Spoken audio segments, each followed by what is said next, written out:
From JBS Studios in Greater New York, this is the JBS News Update with Teisha Bader.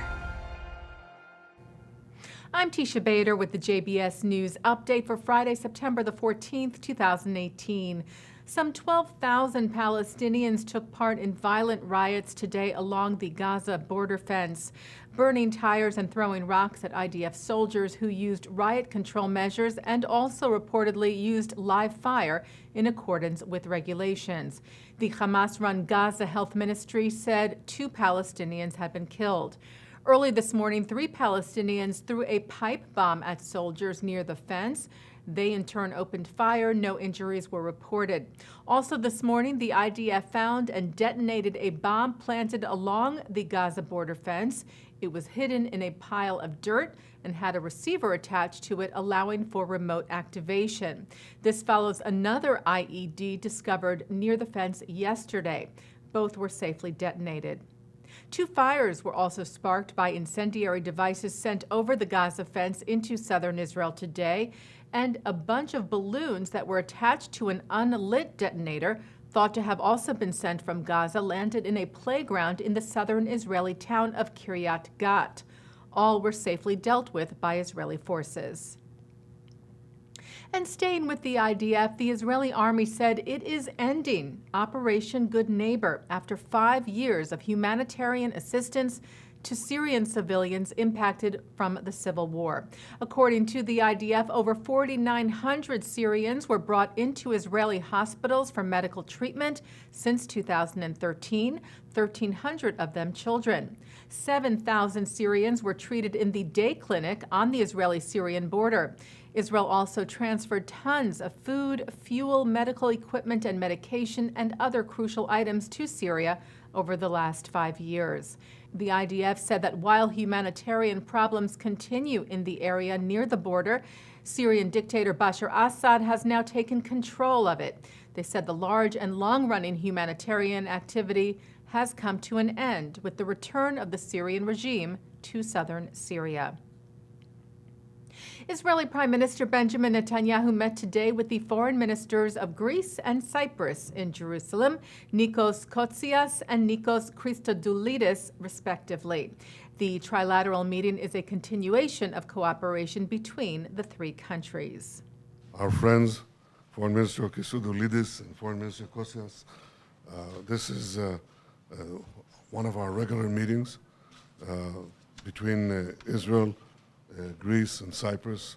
We have many things that we cooperate on: the environment, energy, security, emergency services, tourism, many others. I think our prime focus right now is on energy, on developing the Eastern Mediterranean pipeline. It's a great project, could be one of the great underwater projects in the world. The U.S. House of Representatives passed the Special Envoy to Monitor and Combat Anti-Semitism Act yesterday. Introduced by Republican Representative Chris Smith of New Jersey, the new legislation upgrades the envoy position to the rank of ambassador, reporting now directly to the Secretary of State. The envoy position has been vacant since last January, and Jewish organizations who have been pushing for it to be filled welcomed the passage of the new legislation, which also stresses the need to name an envoy. Associate Executive Director for Policy for the American Jewish Committee, Jason Isaacson, said indeed the very existence of this special envoy role sends a powerful signal to world leaders and to vulnerable Jewish communities of America's commitment to confronting this menace.